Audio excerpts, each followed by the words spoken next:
अस्सलाम वालेकुम वीवर्स। अंग्रेज़ जब हिंदुस्तान आए तो अपने साथ मशीनें भी लाए।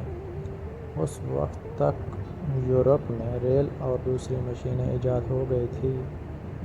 अंग्रेज़ों ने हिंदुस्तान में रेलों की तमीर का काम शुरू किया।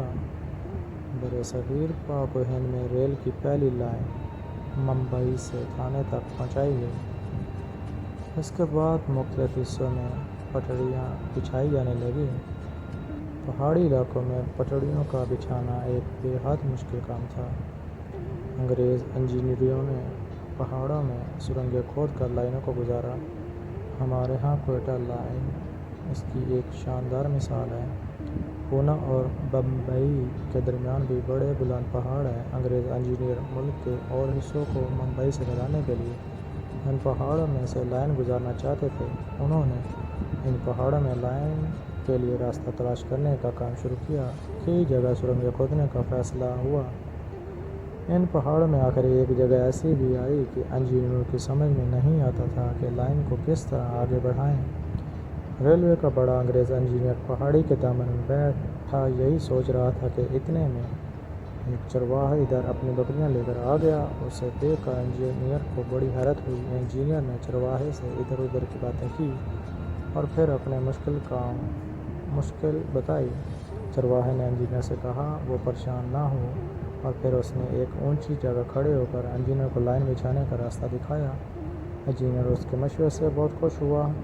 उसकी हफ्तों की परेशानी दूर हो गई थी।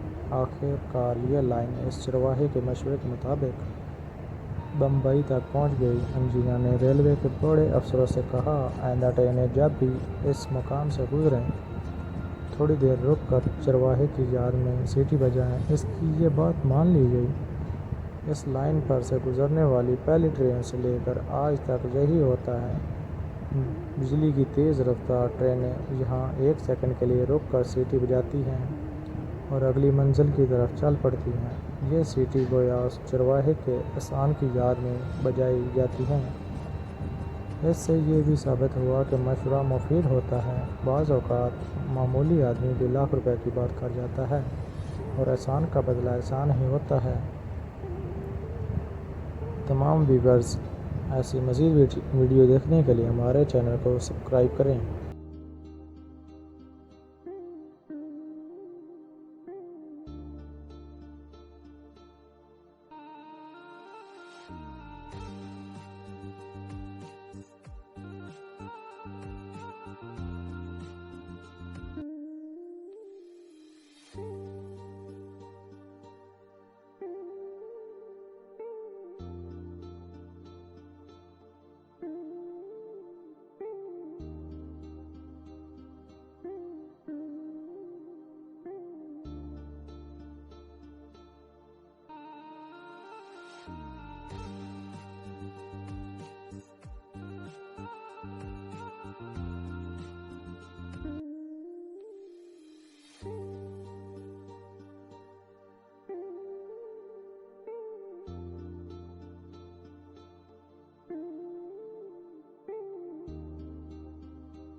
तमाम व्यूअर्स हमारी ऐसी मज़ीद वीडियो देखने के लिए हमारे चैनल को लाइक और सब्सक्राइब करें।